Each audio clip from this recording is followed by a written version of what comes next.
Hello और नमस्कार दोस्तों। लेबनान में पेजर धमाकों के 2 दिन बाद इजराइल ने हिजबुल्लाह के कई ठिकानों को निशाना बनाकर बड़े पैमाने पर आतंकवादी हमले किए हैं। इजराइल सेना आईडीएफ ने 19 सितंबर को हिजबुल्लाह के मुखिया सैयद हसन नसर अल्लाह के भाषण के दौरान इजरायली लड़ाकू विमानों ने मध्य बेरूट के पास चक्कर लगाए। इन सबके बीच ईरान की इस्लामिक रिवॉल्यूशन गार्ड कॉर्प्स के कमांडर ने नसर अल्लाह से कहा कि इजराइल को इन हमलों के लिए कठोर जवाब देना होगा।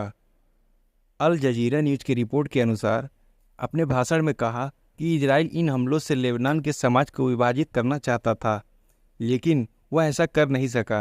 नसर अल्लाह ने रिसेंटली हिजबुल्लाह के पेजर और रेडियो पर हुए घातक हमलों के लिए इजराइल को दोषी ठहराया है और कहा है कि पीड़ितों में आम नागरिक भी शामिल हैं। उसने इन हमलों को नरसंहार बताया और ये भी कहा कि ये सारी लिमिट को पार कर गए हैं। इसे युद्ध या युद्ध की घोषणा ही कहा जा सकता है। हिजबुल्लाह नेता ने कहा, यह विस्फोट एक अभूतपूर्व झटके थे, लेकिन यह हमारे ग्रुप के बुनियादी ढांचे को नुकसान पहुंचाने में नाकाम रहे। हिजबुल्लाह इस बात की जांच कर रहा है कि हमले कैसे किए गए। नसरुल्लाह ने इजराइल को वार्निंग देते हुए कहा कि इजराइल को इसकी सज़ा का सामना करना पड़ेगा। उन्होंने कहा कि गाजा पट्टी पर इजराइल का 12 महीने से चल रहे युद्ध समाप्त होने तक हिजबुल्लाह इजराइल के खिलाफ लड़ाई जारी रखेगा। हिजबुल्लाह चीफ ने कहा, इतना खून बहाने के बावजूद हमारी कार्रवाई तब तक नहीं रुकेगी जब तक कि गाजा पर आक्रमण बंद नहीं हो जाता। नसरुल्लाह ने कहा कि हिजबुल्लाह को उम्मीद है कि इजरायली सैनिक साउथ लेबनान में प्रवेश करेंगे। इससे उनके समूह के लिए एक अवसर पैदा होगा। लेबनान में चल रहे संघर्ष के बीच लेबनान बॉर्डर से एक और न्यूज़ निकलकर आई। इजरायली सेना ने स्टेटमेंट में कहा कि लेबनान के बॉर्डर के पास उनके 2 सैनिक मारे गए हैं।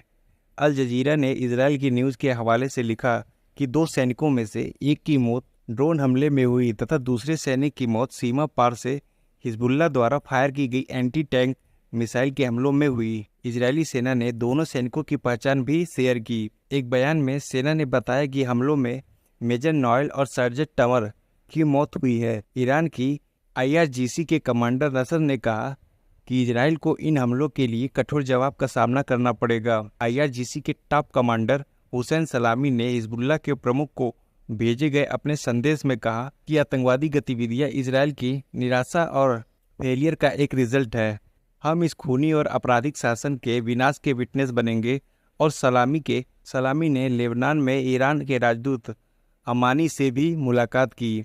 अमानी 17 सितंबर को हुए पेजर धमाकों में घायल हो गए थे। आगे की अपडेट के लिए हमसे जुड़े रहें। धन्यवाद।